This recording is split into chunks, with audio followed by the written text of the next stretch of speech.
Axşamınız xeyir olsun mənim əzizlərim. Bilirsiniz ki, son vaxtlar mənim jurnalist Səidə xanım Bəkir qızı ilə aramızda xoşa gəlməyən söz-söhbətlər baş verib. Və mən düşünürəm ki, biz hər ikimiz xanımıq. Bilirsiniz, açığı mənim bu, necə deyim, belə bir qalmaqalın içində olmağa mənim ehtiyacım yox idi. Bir də ki, mən məsələnin bu yerə gəlib çıxacağını heç gözləməzdim. Səidə xanım mənim haqqımda və yaxud mənim sənətimin haqqında hansısa bir fikir, tənqidi bir yanaşma olsaydı, mən Səidə xanıma heç bir cavab verməyəcəkdim.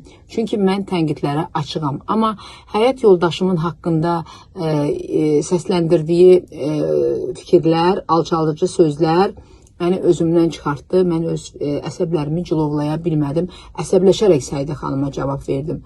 Sonradan inanırsınız, həmin videoları izlədim. Yəni Allah şahidim olsun.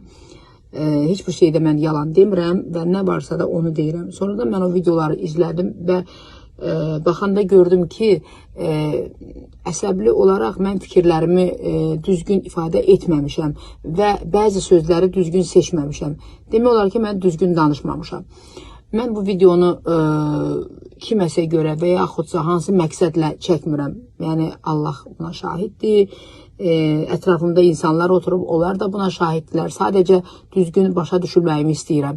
Mən onun atasının vəfat etdiyini də bilmirdim. Mən heç kimin ölüsünə, necə deyim, heç kimin ölüsünə əl uzatmaram, dil uzatmaram və hər bir insanın ölüsünə hörmətlə yanaşıram. Səidə xanımın atasına da Allahdan qəni-qəni rəhmət diləyirəm və anasının əllərindən, gözlərindən öpürəm.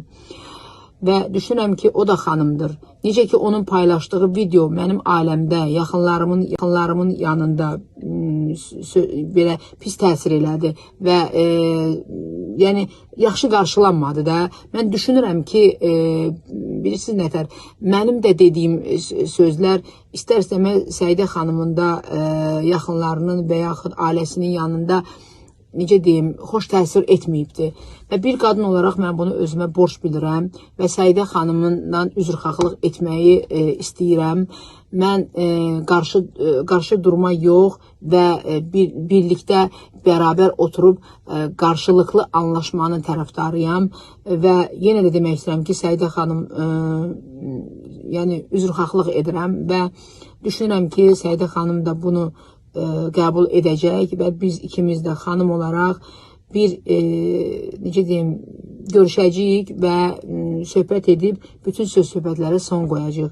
Və istəyirəm ki, bizim aramızda qarşılıqlı bir mehribanlıq körpüsü yaransın, bu söz-söhbətlərə son qoya. Və yenə də buradan Səidə xanımı öpürəm və bağrıma basıram və düşünürəm ki, hər şey yaxşı olacaqdır.